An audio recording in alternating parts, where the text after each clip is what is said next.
जो व्यक्ति कथा हो रही है तो कथा जैसा बन जावे, सत्संग चल रहा है तो वहां पे पहुंच जावे, नवरात्रि चल रही है तो व्रत भी कर लेवे, और जन्माष्टमी आई तो ठाकुर जी का भजन भी कर लेवे, और जब सामने परोस दिया जाए किसी का सिर किसी के पैर तो खा भी लेवे। मतलब दोनों तरफ उसका इशारा रहता है।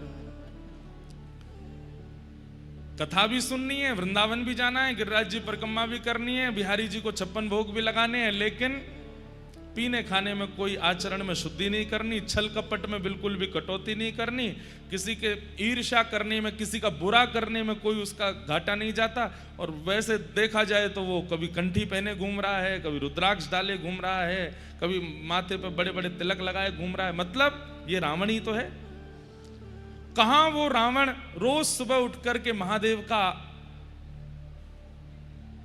आवाहन करता है, अभिषेक करता है, प्रणाम करता है, वंदन करता है, त्रिपुंड लगा करके घूमता है, अपने आप को महादेव का सबसे बड़ा भक्त घोषित करता है, और आचरण में निर्बलों की जान ले लेता है, पराई स्त्रियों का हरण कर लेता है, स्वभाव में मधुरता दूर दूर तक नहीं हो, महादेव को बचता भी है।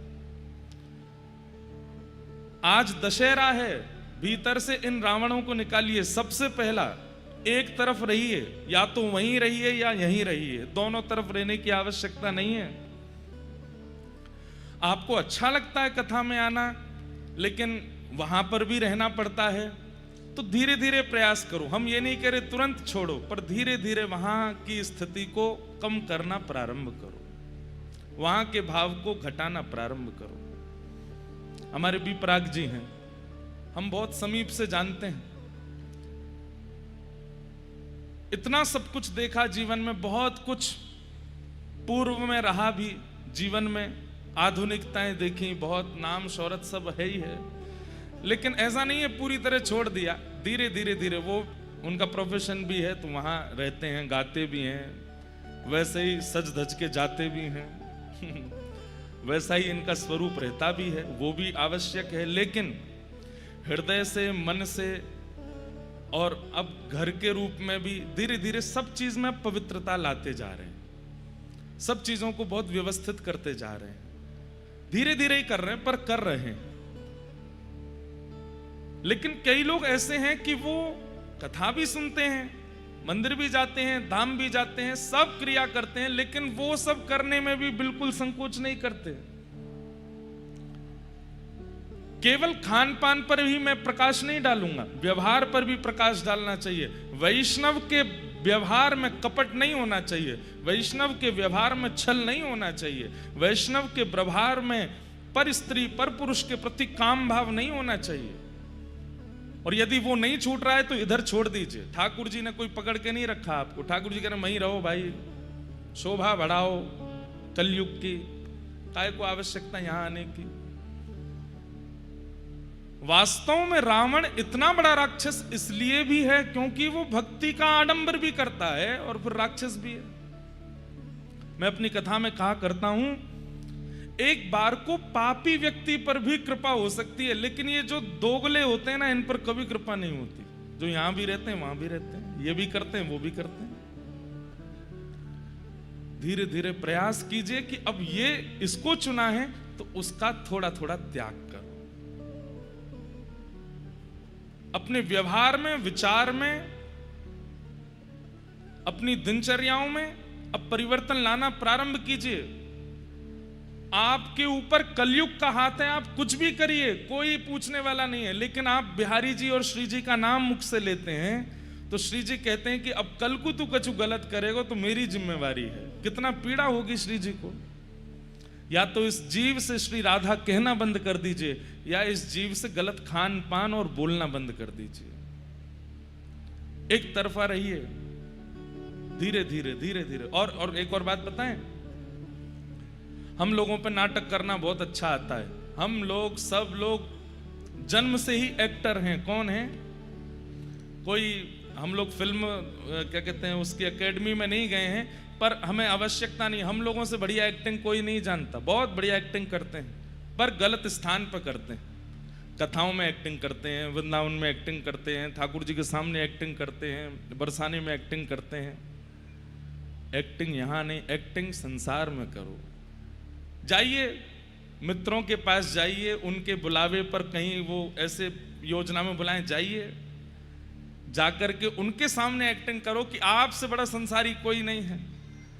लेकिन अपने व्यवहार और अपने मन को समझा के जाइए कि केवल निभाने के लिए मुझे यहाँ आना है, वास्तविक यहाँ की कोई भी वस्तु या यहाँ का कोई भी विचार मेरे हृदय पर हावी ना हो।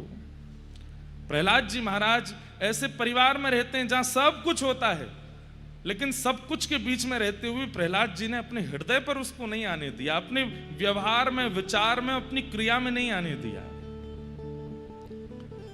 आज विजयदशमी पर रावण के पहले गुण का नाश कीजिए चित्त से, दो तरफा नहीं, एक पक्ष धारण करो। देव आदिदेव महादेव की आराधना करता है और अपने आराध्य की आराध्या किशोरी जी को हरण कर रहे हो। इसीलिए आज लाखों वर्ष, करोड़ों वर्ष होने को आए हैं रावण मरते हुए, आज तक दहन होता है रावण का। इसलिए रावण का पहला कुभाव क्या है कि वो दोनों तरफ है। एक तरफ सुनिए, हम आपसे एक और बात कहते हैं, वहां अगर अच्छा लगता है तो वहीं के रहो, पूरे पूरे रहो, खूब फटी जीन्स पहनो, खूब उल्टा सीधा खाओ, खूब पियो, कौन रोकता है आपको? रात भर खूब नाचो, खूब सारे बेचारे मित्र बनाओ, खूब सारे आश्रय दे दो। लोग उनके पास में दूसरा आश्रय नहीं ना, एक से संबंध, 2 से संबंध, 6 से संबंध, 18 से संबंध बनाओ। आपके अलावा कौन है बेचारों का? कहां जाएंगे बेचारे वो 17 के 17? विवाह एक से करो, बाकी 18 को संग रखो, खूब करो। जब उस तरफ रहना है तो पूरे पूरे वहीं रहो, और इस तरफ अगर आ गए हो तो फिर पूरे पूरे यहीं आ जाओ। ये दोनों तरफ मत भटको। ये रावण का पहला कुभाव है कि वो दोनों तरफ है। रावण का दूसरा कुभाव क्या है? रावण का दूसरा कुभाव है कि वो अपनी शक्ति का, अपने बल का, अपनी योग्यताओं का दुर्बलों पर प्रभाव थोपता है। जबकि होना क्या चाहिए कि शक्ति, बल, प्रभाव से आप परिवर्तन लाओ। जो योग्य नहीं है उनकी सेवा करो।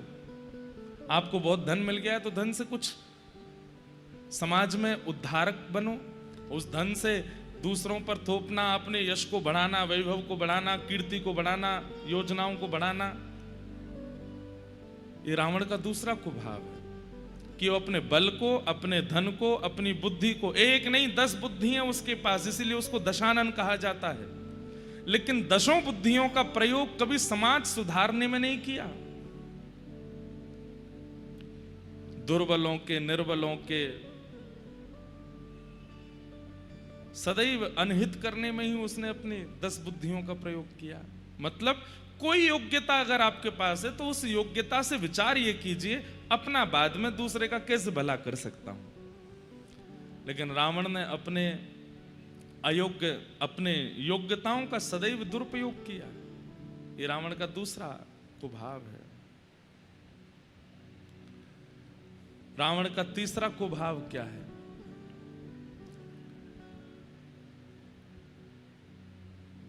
स्वर्ण की नगरी में रहता है, चारों तरफ स्वर्ण मंडित नगरी है रावण की लंका। लेकिन इतना सब कुछ होने के बाद भी, इतनी योग्यताएं होने के बाद भी वनवासियों से युद्ध कर रहा है। आपको अपने स्तर का विचार करना चाहिए, सामने वाले के स्तर का भी विचार करना चाहिए। प्रभु श्री राम वनवास काट रहे हैं अपना। वैसे तो राम जी की योग्यता तो अति अद्भुत है, लेकिन एक सामान्य बात आप लोगों को समझाने के लिए है। आप क्या हैं और आप जिससे बात कर रहे हैं या जिससे बैर मान रहे हैं, वो किस स्थिति में, इसका विचार आपको करना चाहिए। आप स्वयं तो राजभवन में रहते हैं, स्वयं तो खूब आनंद से रहते हैं, लेकिन आपने बैर किससे मोड़ लिया है? जो अपनी परिस्थिति, अपनी व्यवस्था के अनुकूलता से बहुत जूझ रहे हैं, उनसे आप युद्ध करने चले और आपको इस बात का भाव है कि मेरे पास तो सारी योजनाएं हैं, मेरे पास तो इतना बल है, मैं तो कुछ भी कर सकता हूं। ये विचार करना चाहिए, लेकिन रावण इसका विचार नहीं करता। वनवासी प्रभु श्री राम के साथ युद्ध करता है, जो कि वानरों की सेना लेकर के आए हैं। रावण का चौथा कुभाव क्या है? इतनी बार हताश, निराश, हर जगह से हार मिलने के बाद भी चेत नहीं रहा है। ठाकुर जी ने सीधे रावण का वध नहीं किया है, बहुत संकेत दिए हैं उसको, एक से अनेक संकेत दिए हैं। सबसे पहला संकेत तो शूर्पणखा से ही आया कि मत करना है ऐसा कुछ भी, लेकिन उसके बाद भी अनेक संकेतों को ठुकराता गया। हनुमान जी आए, उनका संकेत भी ठुकरा दिया। अंगद जी आए, उनका संकेत भी ठुकरा दिया। कुंभकर्ण मर गया, उस संकेत को भी ठुकरा दिया। अक्षय कुमार, उनके पुत्र की मृत्यु हो गई, तब भी वो संकेत भी ठुकरा दिया। अनेक संकेत और अनेक सुझावों को ठुकरा दिया, अपने मन की करता है। ये उसका चौथा कुभाव है। कई बार हमें संकेत ठाकुर जी ही प्रदान करते हैं हमारी किसी भी क्रिया पर, लेकिन हम उन संकेतों को समझ नहीं पाते। अच्छा, एक और बात बताएं, संकेत भी सत्संगी को ही समझ आते हैं। जो कथा श्रवण करता होगा, गुरु आश्रय में जाता होगा, वैष्णवों का संग करता होगा, जीवन में आने वाले संकेत भी उसी को ही समझ आते हैं। जो कभी सत्संग आदि नहीं करता, उसको संकेत नहीं पता चलते ठाकुर जी के।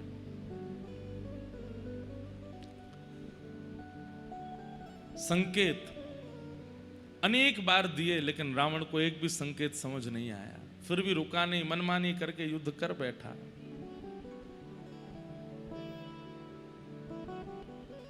ऐसे ऐसे अनेक हैं, अब पूरी डायरी भर जाएगी कितने कुभाव हैं रावण के।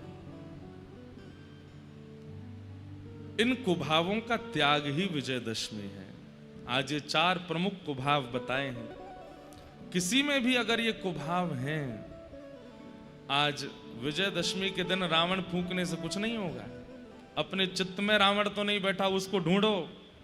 अपने हृदय रूपी दशहरा मैदान में जाइए राम बन करके और ढूंढिए कहां है, किस भाव में, किस कुभाव में बैठा है रावण, और आज ही उसका मर्दन करना प्रारंभ कीजिए, उसको निकालिए, तभी विजयदशमी उचित है।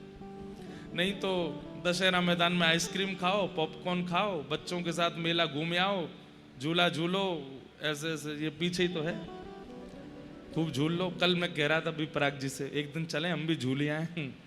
बोले महाराज जी कथा में झूले ही रहे हैं, ना रात में सो रहे हैं ना दिन में कुछ, ये झूला ही तो है। तो फिर मेला ही है, उस मेला को मेला की तरह कर आओ, लेकिन उससे कोई विशेष प्रभाव या विशेष परिवर्तन आपके। बंधुओं, हिंदू वैदिक सनातन धर्म में हर हफ्ते एक उत्सव होता है। क्यों है? ताकि उस उत्सव की महिमा जानकर के व्यक्ति अपने अंदर सुधार लावे। पर हम लोग मेला मना करके, उत्सव मना करके, नाच गान करके और केवल खा पी करके सो जाते हैं, उसका विचार नहीं करते। और एक बात और कह दें, नक्षत्रों के अनुसार आपने कोई बदलाव करना है अपने अंदर, और आपने दिन कौन सा चुना? आपने मान लो चुन लिया कि मैं चतुर्दशी को बदलाव करूंगा, या द्वितीया को बदलाव करूंगा, तृतीया को बदलाव करूंगा, तो वो बदलाव इतना अच्छा होगा नहीं। लेकिन आपने चुन लिया कि दशहरा आ रहा है, दशहरा पे करूंगा, एकादशी आ रही है, एकादशी पे करूंगा।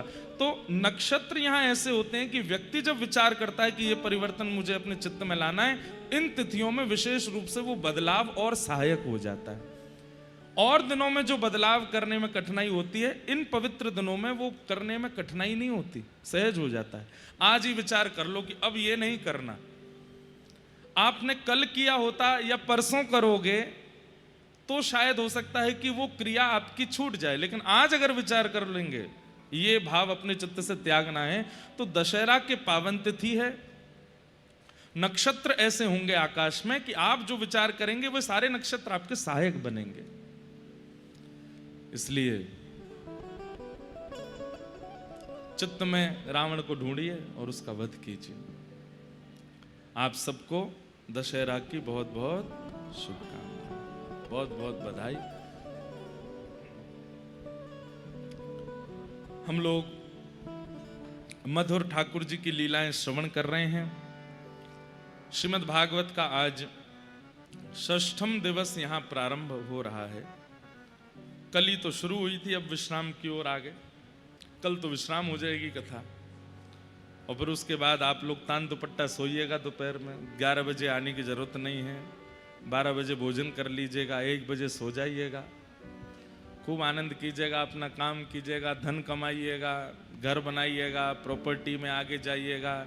जिनके ब्याह नहीं हो रहे हो वो ब्याह कर लेना। अब तो 1 साल में तो कुछ ना कुछ तो हो ही जाना है, सब कुछ होगा। और फिर 1 साल बाद मिलेंगे, 13 महीने बाद 16 अक्टूबर को फिर मिलेंगे इसी मैदान में, इसी पंडाल में, इसी स्थान पर। ये ताली आपने किस लिए बजाई? कल हम जा रहे हैं इसलिए, तो फिर आएंगे इसलिए, फिर आएंगे और अगली बार और भाव से कुछ ना कुछ विषय लेकर के आप सबके मध्य में 10वें स्कंद की कथा करनी है। अगले साल ठाकुर जी की बाल लीलाएं सुनानी और विस्तार से, और विशेष रूप से यशोदा जी का चरित्र सुनाना है। इसलिए यशोदा जी कौन है और उनका प्रेम कैसा, ये सब भाव कहेंगे। आज हम पे 2-4 कुछ विशेष बात वैसे तो रोज ही आती हैं, पर हम रोज कुछ ना कुछ भूल जाते हैं। किन्हीं का भाव आया है, अगर पति भक्ति भाव ना रखता हो और उसे सब कथाएं झूठ लगती हों तो क्या करना चाहिए? ऐसा साथी ठाकुर जी ने कुछ सोच कर दिया होगा, पर हम इंसान अपने मन को कैसे समझाएं? देखिए बंधुओं, जरूरी नहीं है कि संबंधों में हर संबंधी आपके अनुकूल मिले, और विशेष रूप से भक्ति पथिकों को ना तो मित्र अनुकूल मिलेंगे, ना जीवन साथी अनुकूल मिलेगा। और मिल जाए तो ठाकुर जी की बार बार शुक्रिया करते रहना कि आपने कृपा कर दी। लेकिन अब मिल ही गया है ऐसा जिसका कुछ कर नहीं सकते, तो बस इतना ध्यान रखिए कि कम से कम पति धर्म का तो निर्वहन करता है ना। अगर वो भी नहीं करता है तो फिर ये चिंता की बात है। कोई बात नहीं, भजन नहीं करते, भक्ति नहीं करते, कथाएं झूठ लगती हैं, मन में विचार करो कि ठाकुर जी कृपा करें। भक्तमाल जी में एक कथा आती है, एक अंगद नाम के भक्त हुए महाप्रभु जगन्नाथ जी के। क्या नाम था? अंगद। उनके मन में बिल्कुल भक्ति नहीं थी ठाकुर जी के लिए, पर जब उनका विवाह हुआ तो उनकी पत्नी ने कहा कि मैं ठाकुर जी की परम भक्ता हूं, मैं इसी शर्त पे ब्याह करूंगी कि ना तो मुझे कथा में जाने से रोकोगे, ना मुझे सत्संग से रोकोगे, ना मुझे कभी तीर्थ जाने से रोकोगे, एकादशी व्रत करूंगी, ठाकुर जी की सेवा करूंगी, ये सब मंजूर हो तो मैं ब्याह करूंगी।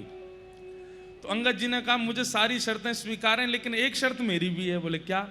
तुम जो भी करोगी मुझसे जिद नहीं करोगी कि मैं कथा में चलूं, सत्संग में चलूं, तीर्थ जाऊं, मंदिर बैठूं, एकादशी करूं, मैं कुछ नहीं करूंगा। दोनों की रजामंदी हो गई। लेकिन अंगद जी का एक स्वभाव था कि वो अपनी पत्नी से इतना प्रेम करते थे, उनके रूप से, उनके स्वभाव से, उनके क्रियाओं से इतना प्रेम करते थे, वो अगर कुछ कहते तो मान लेते थे, बस कथाएं आदि नहीं सुनते थे। एक बार उनकी पत्नी ने सोचा आज एकादशी का दिन है, मेरा जन्मदिन भी आ गया है संभवतः एकादशी को, आज अपने गुरुजनों को घर बुला के मधुर कथा कराती हूं। तो घर पे जैसी कथा कराई तो संत जन बैठ करके कथा कीर्तन कर रहे थे। इतने में ही अंगद जी आ गए। अंगद जी ने जैसे देखा कि संत महात्मा वैष्णव जन खूब सारे इकट्ठे घर में हो गए और उछल उछल के नाच रहे हैं, कीर्तन कर रहे हैं, अंगद जी को क्रोध आ गया और जा करके उन्होंने पूरा माहौल बिगाड़ा। संत जनों को कहा निकलो यहां से, तुम्हारी धर्मशाला है ये, घर है मेरा, कोई कथा नहीं होगी, कुछ नहीं होगा, सब लोग अपने अपने घर जाओ।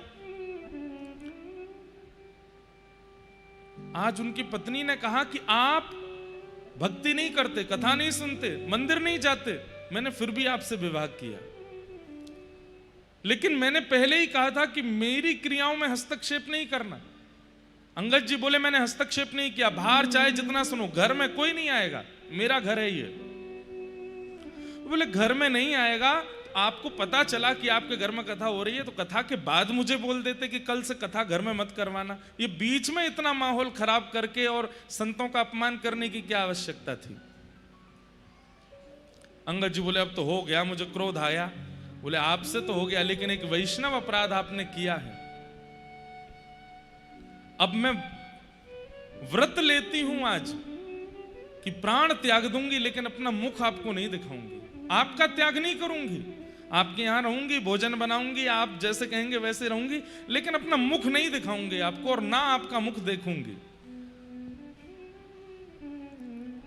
अंगद जी महाराज तो बड़े उदास हो गए। पत्नी कोई तो देखते थे, वो उसी में ही तो सुख मिलता था उनको।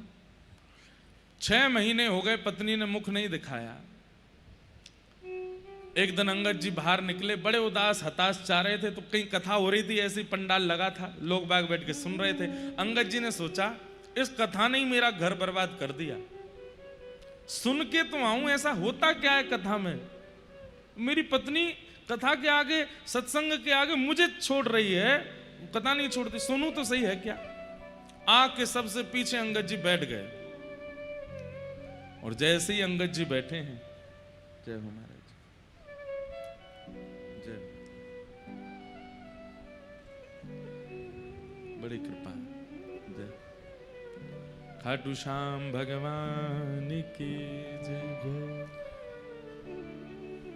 ऐसा क्या है कथा में, तो कथा में जाके पीछे बैठ गए, अंगद जी सुनने लगे। सुनते सुनते सुनते उनका ऐसा मन लगा, ऐसी रुचि आई, ऐसा प्रेम बढ़ा कथा से उनको, मतलब 6 महीने से जो पत्नी को ना देखने का जो विरह था चित्त में, शांत हो गया। इतना अच्छा लगा। थोड़ी देर बाद सब लोग उठ करके जाने लगे, तो अंगद जी बोले क्या हुआ, आप लोग सब जा क्यों रहे? बोले कथा विश्राम हो गई। अब कब होगी? बोले कल फिर होगी, दोपहर में होगी, 3 बजे से आ जाना। तो अंगद जी महाराज बोले अच्छा मैं आ सकता हूं? बोले हाँ आ जाना। अगले दिन अंगद जी फिर चले गए कथा में, दूसरे दिन फिर सुनी और अच्छा लगा, तीसरे दिन कथा फिर पूरी हो गई। चौथे दिन गए तो वहां कोई आया ही नहीं। किसी से पूछा, बोले भैया क्या हुआ? बोले कथा विश्राम हो गई, 7 दिन की होती है। बोले अब कहाँ होगी? बोले पास के गांव में हो रही है। अंगद जी वहां गए, इतना सुख और इतना रस उनको आने लगा कथा में। अब तो हर जगह कथा सुनने जाते हैं। एक बार उन्हीं के शहर में कथा हुई, पत्नी से बातचीत हो नहीं रही थी, साल भर हो गया था। कीर्तन गाया व्यास जी ने, तो आगे तो पत्नी नाच रही थी और पीछे श्री अंगद जी नृत्य कर रहे थे। अंगद जी का नृत्य ऐसा था कि नेत्रों से अश्रुपात, रोम रोम कंपायमान, प्रेम के सारे लक्षण प्रकट होने लगे। सब लोग उनको देखने लगे। व्यास जी भी मंच से कहने लगे देखो कैसा अद्भुत भक्त नृत्य कर रहा है। आगे नृत्य कर रही पत्नी ने कहा मैं भी दर्शन करूं, कौन से भक्त हैं? पीछे देखा तो अंगद जी, ये तो मेरे पति देव है, ये आज नाच कैसे रहे हैं? थोड़ा और पास जाकर के देखा तो नेत्रों से अश्रु, कोई आडंबर नहीं था, वास्तविकता। कुछ नहीं कही, चली गई। घर पर आज घूंघट नहीं कर रखा था। अंगद जी जैसे ही आए तो अंदर आकर के देखा और पत्नी से बोले देवी तुम घूंघट नहीं कर पाई हो, मुख ढक लो अपना, मैं आ गया हूं घर पे। पत्नी ने कहा अब घूंघट नहीं करना है। क्यों? अब क्यों नहीं? बोले अब आप वैष्णव हो गए हो, अब आप भक्त हो गए हो, अब मेरे को ये नियम धारण नहीं करना है। अंगद जी बोले देवी बुरा नहीं मानना। क्या? 6 महीना पहले तुम्हारा रूप देखने में बहुत आनंद आता था, पर अब जब से कथा आई है ना जीवन में, अब तुम नहीं, अब तो मुझे ठाकुर जी को देखने का मन है, अब तो प्रियालाल जी को देखना। चरित्र बहुत अच्छा है। फिर उन्हीं अंगद जी महाराज ने एक बार कहीं से मणि ली और उनके मन में था मैं पहली बार जगन्नाथपुरी दर्शन करने जाऊंगा, ये मणि महाप्रभु जगन्नाथ जी को अर्पित करूंगा। लेकिन राजाओं ने उनको बंदी बना लिया और मणि जब मांगने लगे तो उन्होंने सामने ही सरोवर देखा और जगन्नाथ जी से कहा नाथ आप कोसों दूर हो मुझसे, लेकिन आप आजान बाहु हो, महाबाहु हो, मैं आपके पास नहीं आ सकता, मेरी मणि को आप स्वीकार करो। और उन्होंने वो मणि उस सरोवर में डाल दी।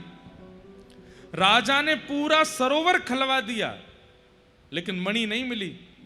अंगद जी से पूछा कहां मणि है बता दे। बोले कि जिनके लिए थी उनके पास गई।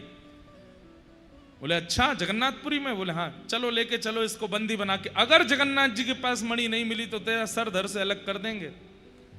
हाथों में हथकड़ियां, पैरों में बेड़ियां बांध करके अंगद जी को जब जगन्नाथ मंदिर में लेकर के गए कपाट खुलते ही देखा तो महाप्रभु जगन्नाथ जी ने उस मणि को अपने मस्तिष्क पर धारण कर रखा था। आज तक महाप्रभु जगन्नाथ जी उस मणि को धारण करते हैं। सोचिए, तो जिन बहन का ये प्रश्न आया कि पति हमारे विमुख हैं, क्या करें? अगर पति धर्म का निर्वहन करते हैं और कथा आदि से इतनी प्रीति नहीं है तो आप इतनी चिंता मत करो। आप भी इनकी पत्नी की तरह कोई नियम ऐसा बना लो कि पति कुछ मत करना भैया, मुझे मैं कहीं पता चली मैं ही फंस गया, कुछ मत करो, ठाकुर जी चाहेंगे तो अपने आप भक्त हो जाएंगे। पता चली चंडीगढ़ में एक घर में विवाद करवा गए महाराज जी। कुछ मत करना, श्री जी से प्रार्थना करो, हे लाडली जी जैसे मुझे आपने स्वीकार किया इनको भी स्वीकार करो। बंधुओं, आप क्या सोचते हैं कि आपका मन होता है इसलिए कथा में आते हो? नहीं, मानव अपनी इच्छा से ना तो कथा सुनता है, ना कीर्तन में जाता है, ना धाम जाता है। श्री जी हमसे पूर्व से ही प्रसन्न हैं, पूर्व जन्म से ही हमारा भजन है, बस किसी कारण से कोई अपराध बना कि हमें पुनर्जन्म लेना पड़ा है। वास्तव में किशोरी जी श्री जी चाहती हैं, इसीलिए हम कथा में आ रहे हैं। तो जो नहीं आ रहे हैं उनके लिए प्रार्थना करो कि हे श्री जी इनको भी स्वीकार करो, इन पे भी कृपा करो। जिद नहीं कर सकते क्योंकि जिद करके आप भक्ति का और मजाक बनवा देंगे, इसलिए बस प्रार्थना करो।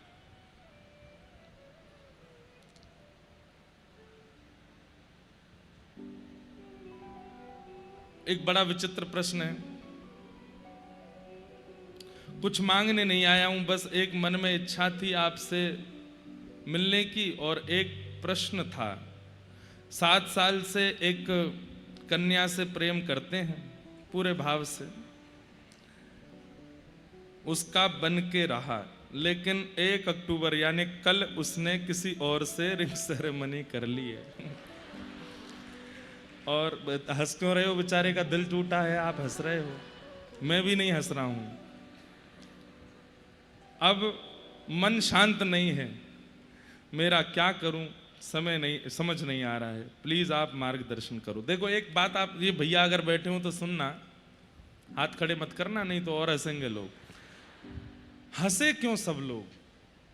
क्योंकि सबको पता है कि ये वास्तविक प्रेम था ही नहीं, इसीलिए सबको हंसी आई। मजाक पे हंसा जाता है या फिर जो असत्य होता है उस पर हंसी आती है। मेरा ये बोलते ही, और जब मैंने पढ़ा तब मुझे भी हंसी आई। क्यों भाई? जिस पे गुजरती है वो तो रोता है कि मेरे साथ हो रहा है और तुम लोग हंस रहे हो। अरे भाई, जब तुम थोड़ा समझ जाओगे फिर किसी और के साथ होगा, तुम भी हंसोगे। जब हम हंसे क्यों? हम उस व्यक्ति की दुर्बलता पे हंसे। बताओ, 7 साल में जो प्रेम था ही नहीं उसको प्रेम मान के रहा, इसलिए हमको हंसी आई। संसार में कोई अपना नहीं है, इस बात को जीवन में धारण जिस दिन कर लेंगे, आपसे ज्यादा सुखी कोई नहीं है उस दिन। केवल गोपाल जी मेरे हैं, केवल श्री जी मेरी हैं। और ये भाग्यशाली बालक है जिसने ये पत्र भेजा है। बहुत अच्छा हुआ कि विवाह नहीं हुआ, उससे पहले ही सच्चाई पता चल गई, और ज्यादा आप समीप आ गए होते और आपका विवाह आदि कुछ हो गया होता, फिर कोई बात निकल के फिर कहां जाते बेचारे। इसमें तो आपको प्रार्थना करनी चाहिए, प्रसन्न होना चाहिए। 2-4 दिन तो दुख होगा, पर 2-4 दिन बाद जाना, श्री जी के पास जाकर के प्रणाम करे आना, बार बार बलैया लेके धन्यवाद करे आना कि हे किशोरी जी बड़ी कृपा आपकी, जो वास्तविक मेरा नहीं था उसको मुझसे दूर कर दिया, अब जो मेरा है उसे मेरे जीवन में भेज देना। और वास्तव में भैया मैं गाता हूं, और मैं नहीं गाता हूं, हमारे पूज्य श्री विनोद बिहारी दास बाबा गाते हैं।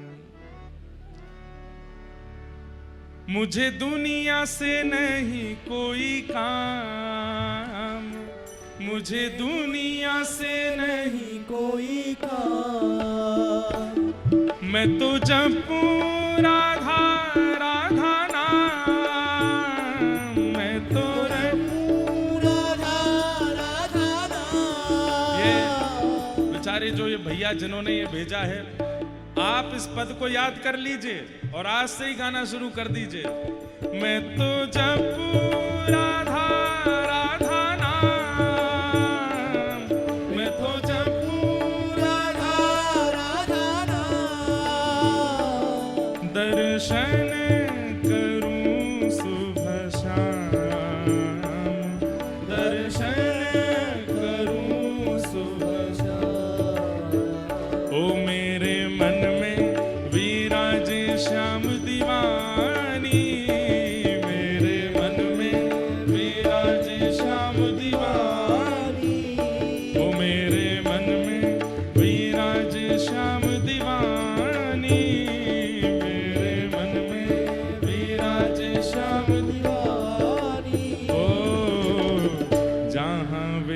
विराजे राधा रानी, जहाँ विराजे राधा रानी। ओ मेरो मन लाग्यो बरसाने में, जहाँ विराजे राधा रानी। मेरो मन लाग्यो बरसाने में, जहाँ विराजे राधा। बोलो वृषभानु दुलारी की।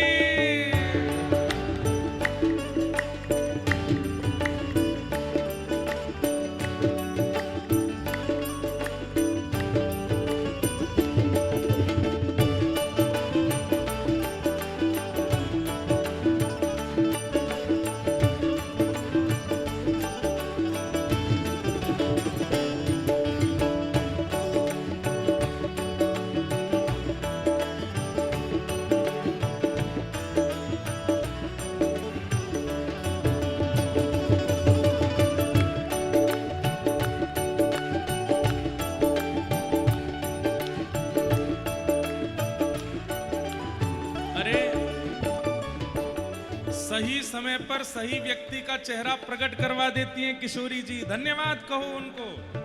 अगर ऐसा कोई है जिसने जीवन भर आपका होने का नाटक किया और अंत में आके बता तो दिया कम से कम, हे किशोरी जी बड़ी करुणामयी आपकी कृपा है, आपने मुझे अंधेरे में नहीं रहना दिया, बता दिया कि झूठा कौन है। मेरे मन में ना लागे कोई रंग, मेरे मन में ना लागे कोई रंग, ओ मेरे मन में ना लागे कोई रंग, मेरे मन में ना लागे कोई रंग। क्यों? ओ मैं तो रहूं संतन के संग, मैं तो रहूं संतन के संग। ओ मैं तो रहूं रसिकन के संग, मैं तो रहूं रसिकन के संग। ओ मेरे मन में बढ़त उमंग, मेरे मन में बढ़त उमंग। ओ बरसाना बीरज रजधानी, बरसाना बीरज रजधानी, ओ बरसाना बीरज रजधानी, बरसाना ओ जहाँ विराजे श्यामा प्यारी हो, विराजे श्यामा प्यारी। जहाँ विराजे राधा रानी हो। जहाँ विराजे श्यामा गाइए। ओ मेरो मन लाग्यो बरसाने में, जहाँ विराजे राधा रानी। मेरो मन लाग्यो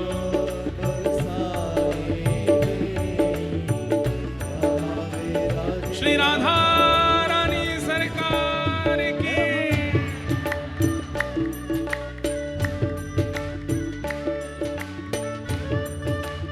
पीछे वाले भी भुजा उठा के बोलो वृषभानु दुलारी की, बोलो वृषभानु के जमाई की।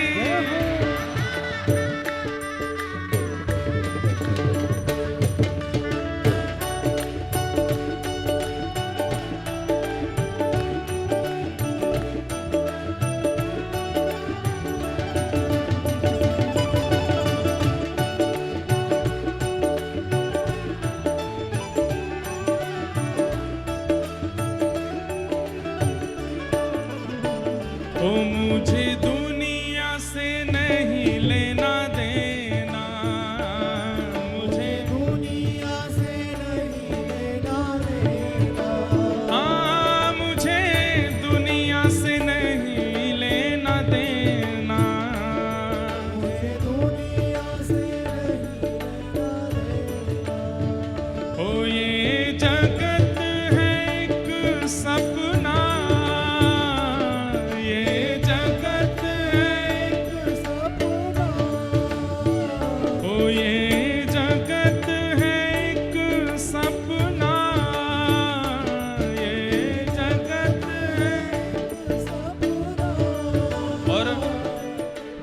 बेचारे, सुनो तो, अरे रुक जाओ। जो भैया बेचारे ये लिख के भेजे हैं, इतनी दुख भरी दास्तां अपनी जिन्होंने हमें सुनाई है, धीमे से खड़े हो जाना बीच में और पूरे पब्लिक के बीच में खड़े होके ऊंचे स्वर में गाना। यहाँ कोई नहीं अपना, यहाँ कोई नहीं अपना, ओ यहाँ कोई नहीं अपना, यहाँ कोई नहीं बस एक है हमारी, भुजा उठा के, मेरी अपनी वृषभानु दुलारी, मेरी अपनी वृषभानु दुलारी, हे वृषभानु दुलारी, हे वृषभानु दुलारी, हे मेरी श्यामा प्यारी, श्री राधिका रानी, बरसाने वाली, बरसाने वाली, ओ वृषभानु दुलारी, वृषभानु दुलारी, मेरी अपनी वृषभानु दुलारी, मेरी अपनी वृषभानु दुलारी, ओ जहाँ विराजे राधा रानी, जहाँ विराजे ओ जहाँ विराजे श्यामा प्यारी, हो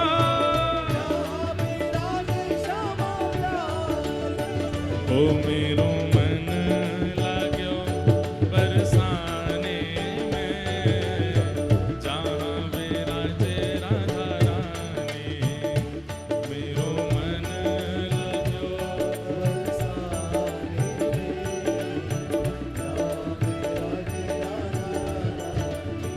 ओ मन हट्यो है दुनिया दारी से, मन हट्यो है, मन हट्यो है दुनिया दारी से, मन हट्यो ओ जहाँ विराजे राधा रानी, जहाँ विराजे ओ मेरो मन लाग्यो बरसाने में, जहाँ विराजे राधा रानी, मेरो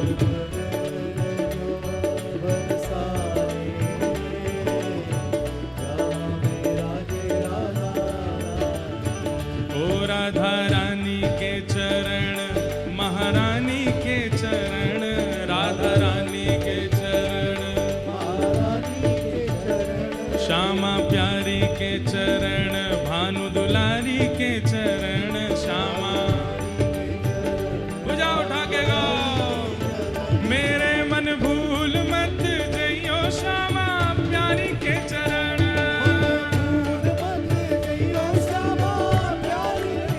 हे मन भूल मत जइयो श्यामा प्यारी के चरण,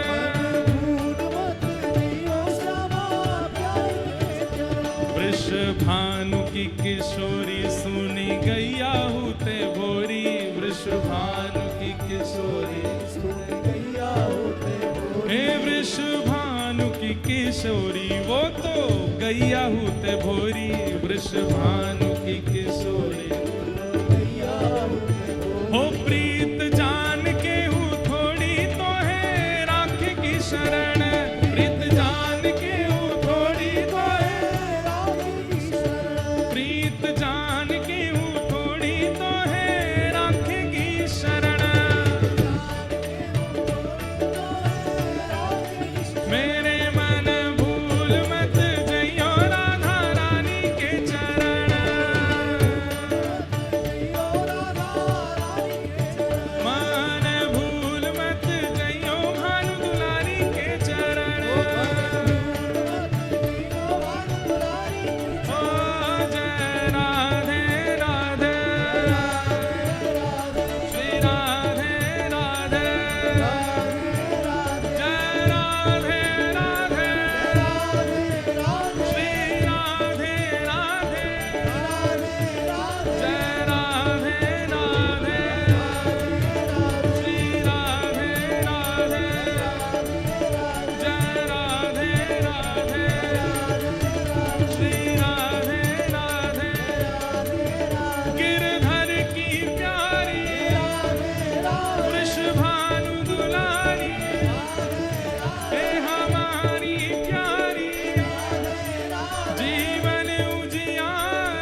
विराज जाओ।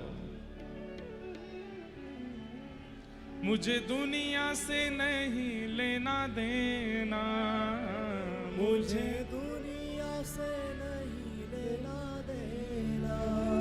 हो ये जगत है एक सपना, ये जगत है एक सपना।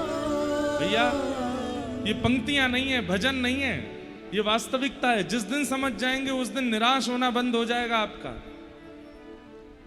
हमारी बात को अन्यथा मत लीजिएगा। इधर देखो, सब लोग बैठ जाओ, तुरंत बैठो। इधर देखो, पसीना आए गए हैं, हमको क्या, हमारे तो एसी लगे हैं।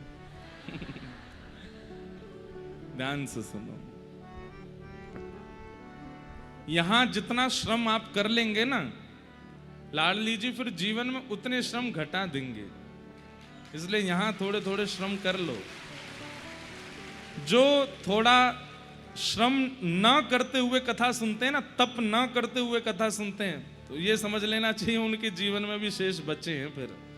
इसलिए यहाँ थोड़ा थोड़ा तप कर लिया करो। बैठा नहीं जाए फिर भी बैठो, कोई आगे पीछे धक्का मारे फिर वो बैठ जाओ, पंखा की हवा नहीं आ रही, पसीना आ रहे हैं तो बैठ जाओ। हाँ, बेहोश बेहोश मत हो जाना, बस इतनी कृपा करना।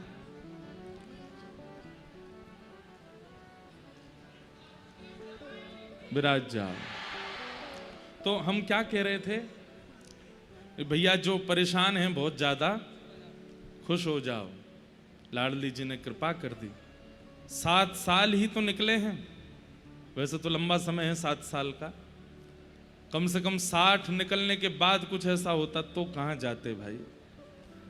अच्छा है किशोरी जी ने कोई और भला ढूंढ रखा है आपके लिए, वो जीवन में आएगा जिसके साथ में कथा आओगे। और आप देख लेना, वृंदावन प्रकट उत्सव तो यहाँ होने ही वाला है हमेशा। अगले में या उससे अगले उत्सव में आप ऐसे के साथ जरूर आएंगे जो श्री जी ने भेजे होंगे, निश्चित ही। और बिल्कुल परेशान होने की जरूरत नहीं है। और जो भी लोग इस प्रकार की दुविधाएं और परेशानियां सह रहे हैं, भैया श्री जी के सामने प्रस्तुत कर दिया करो। लाडली जी से, लाल जी से पूछ लिया करो। वो अनुकूलता ग्रीन चिट कहें तो ही किसी को अपने जीवन में इतना अधिकार प्रदान किया करो, नहीं तो प्रतीक्षा करो, किशोरी जी कृपा करेंगे। किसी ने दूसरा प्रश्न किया कि आप लाल जी की आरती करने के बाद सीधे प्रणाम क्यों नहीं करते हो, टेढ़ा प्रणाम क्यों करते हो। बंधुओं देखिए, जब ठाकुर जी विराजमान हो जाते हैं तो ठाकुर जी के बाम तरफ, बाएं ओर सभी गुरुजन खड़े होकर के, आचार्य चरण खड़े होकर के ठाकुर जी का दर्शन करते हैं। ध्यान से सुनिएगा, ठाकुर जी के बाम ओर में, चाहे मंदिरों में भी जाइए चाहे कहीं पर भी, बाईं ओर ठाकुर जी की बाईं ओर, मतलब आपकी दाहिनी, ठाकुर जी की बाईं, उस तरफ सब पूर्वाचार्य, आचार्य चरण, गुरुजन आदि वो सब भी आते हैं, दर्शन करते हैं। अगर आप वहां से प्रणाम करोगे तो उनकी तरफ पैर हो जाएंगे, इसलिए उधर से प्रणाम नहीं करते। सीधे प्रणाम क्यों नहीं करते, बोले देवता, गंधर्वजन, लक्ष्मी मैया आदि आदि जितने भी हैं वो सामने से प्रणाम करते हैं, ठाकुर जी का दर्शन करते हैं। अगर आप सामने से प्रणाम करोगे तो आपके चरण उनके तरफ हो जाएंगे। तो यहाँ गुरुजन हैं, सामने देवतागण हैं, दोनों की तरफ चरण ना जाएं, इसलिए ठाकुर जी की दाहिनी ओर से प्रणाम किया जाता है, दाएं से बाएं की ओर ठाकुर जी की, आपकी बाम से दाहिने की ओर, वही प्रणाम की विधि होती है। जिनको नहीं पता उनको अपराध नहीं लगता, पर पता लगने के बाद भी अपराध नहीं करना चाहिए। इसलिए हम आते हैं, भागवत जी को भी यहीं से प्रणाम करते हैं, ठाकुर जी को भी ऐसे प्रणाम करते हैं। इसलिए ठाकुर जी को सीधे प्रणाम नहीं करते, और ठाकुर जी के बाम ओर से प्रणाम नहीं करते, दाहिने से ही प्रणाम करते हैं, उसका शास्त्रीय नियम है। इसलिए हम यहाँ से प्रणाम करते हैं। जब आप आरती करने के बाद ठाकुर जी को मिरर क्यों दिखाते हो, मिरर नहीं, उसको आरसी बोलते हैं। क्या बोलते हैं, है तो वो मिरर ही, पर आरसी मतलब ठाकुर जी दर्पण देखते हैं। क्यों देखते हैं, आप कथा में आने से पहले काय को शीशा देख के आते हो? बाल वाल अपने बढ़िया करके आते हो, क्यों? अरे भाई कहीं जाते तो नहीं ठीक ठाक। ऐसे ठाकुर जी भी आरती कराने से पहले कहने एक मुंह दिखा तो दे, मैं लग कैसे रहूं, इतनी जनता मुंह को देख रही है, मुंह को दिखा। इसलिए ठाकुर जी को दर्पण दिखाते हैं और फिर दर्पण अपनी ओर करके ठाकुर जी को उसमें देखते हैं और फिर ठाकुर जी को कंफर्म करते हैं कि नहीं और लोग के बढ़िया लग रहे हो, तब कहते हैं अब कर मेरी आरती। एक भाव। दूसरा भाव, ठाकुर जी का जो श्री अंग है वो ठाकुर जी हैं और जो श्रृंगार है वो किशोरी जी हैं। मुकुट से लेकर के पैर की पाजे तक जो भी ठाकुर जी धारण करते हैं सब किशोरी जी। तो ठाकुर जी यूं कह में नेक मुंह को दिखा तो सही, आज किशोरी जी कितनी आई हैं मेरे ऊपर। तो ठाकुर जी जब प्रतिबिंब देखते हैं तो अपने श्रृंगार में किशोरी जी का दर्शन करते हैं। और दूसरी बात, प्रतिबिंब में हर चीज उल्टी हो जाती है। ठाकुर जी मुकुट पहनते हैं इधर, पर हमारी किशोरी जी सब कुछ धारण करती हैं, चूड़ामणि धारण करती हैं इधर। तो जैसे ही आप प्रतिबिंब ठाकुर जी को दिखाते हैं उसमें ठाकुर जी का प्रतिबिंब उल्टा, सब श्रृंगार विपरीत हो जाता है।